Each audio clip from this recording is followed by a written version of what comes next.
नमस्कार। आज की कहानी चैत्र पूर्णिमा व्रत कथा है। पौराणिक कथा के अनुसार एक नगर में सेठ और सेठानी रहते थे।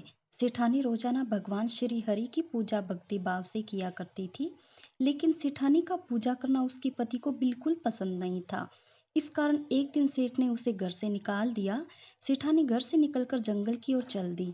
रास्ते में सेठानी ने देखा कि जंगल में चार आदमी मिट्टी खोद रहे हैं। ये देखकर सेठानी ने उनसे बोला कि आप लोग मुझे किसी काम पर रख लो। सेठानी के कहने पर उन्होंने सेठानी को नौकरी पर रख लिया, लेकिन सेठानी बहुत कोमल थी। इस वजह से उसके हाथ पर छाले पड़ गए। यह देख चारों आदमी ने सेठानी से काम छोड़ने की बात कही।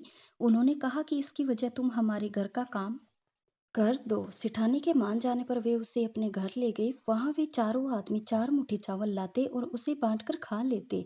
ये देख सेठानी को बहुत बुरा लगता। इसे देख सेठानी ने उन चारों आदमियों को 8 मुट्ठी चावल लाने को कहा। सेठानी की बात मानकर चारों आदमी 8 मुट्ठी चावल लाए। इन चावलों का सेठानी ने भोजन बनाया और भगवान विष्णु को भोग लगाकर सभी आदमियों को परोस दिया। इस बार चारों आदमियों को भोजन बहुत स्वादिष्ट लगा और सेठानी से खाने की तारीफ करते हुए इसका राज पूछा, तो सेठानी ने कहा कि ये भोजन भगवान विष्णु का झूठा है, इसी वजह से ये आपको स्वादिष्ट लग रहा है। उधर सेठानी के जाने के बाद से सेठ भूखा रहने लगा। आसपास के लोग उसे ताने मारने लगे कि ये पत्नी की वजह से ही खाना खा रहा था। लोगों की बातें सुनकर सेठ सेठानी को जंगल मैं देखने निकल गया। रास्ते में उसे वही चार आदमी मिट्टी खोदते हुए दिखाई दिए। सेठ ने उन्हें कहा कि तुम मुझे काम पर रख लो। चारों आदमियों ने उसे भी काम पर रख लिया, लेकिन सेठानी की तरह मिट्टी खोदने से सेठ के हाथों में भी छाले पड़ गए। ये देखकर उन्होंने सेठ को भी घर का काम करने की सलाह दी।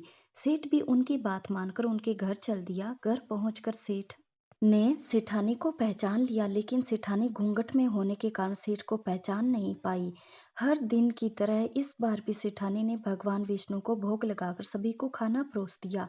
लेकिन जैसे ही सेठानी सेठ को खाना परोसने लगी, तो भगवान विष्णु ने सेठानी का हाथ पकड़ लिया और कहा कि ये तुम क्या कर रही हो। सेठानी बोली, मैं कुछ नहीं कर रही हूँ, मैं तो भोजन परोस रही हूँ। तब उन चारों भाइयों ने सेठानी से कहा कि हमें भी भगवान विष्णु के दर्शन कराओ। सेठानी के अनुरोध करने पर भगवान विष्णु उन सभी के सामने प्रकट हो गए। यह देख सेठानी से क्षमा मांगी और उसे हाथ पकड़कर घर चलने को कहा। तब चारों भाइयों ने बहन को बहुत सारा धन देकर विदा किया। तब से सेठ भी भगवान विष्णु का भक्त बन गया और पूरी श्रद्धा से उनकी पूजा करने लगा। इससे उसके घर में फिर से धन की बरसात होने लगी। ऐसी मान्यता है कि इस दिन व्रत रखने से सत्यनारायण भगवान के साथ हनुमान जी, प्रभु श्री राम और सीता माता की कृपा भी प्राप्त होती है। अगर आपको मेरी कहानियाँ पसंद आई तो प्लीज़ मेरे चैनल को ज़रूर सब्सक्राइब कीजिए। धन्यवाद।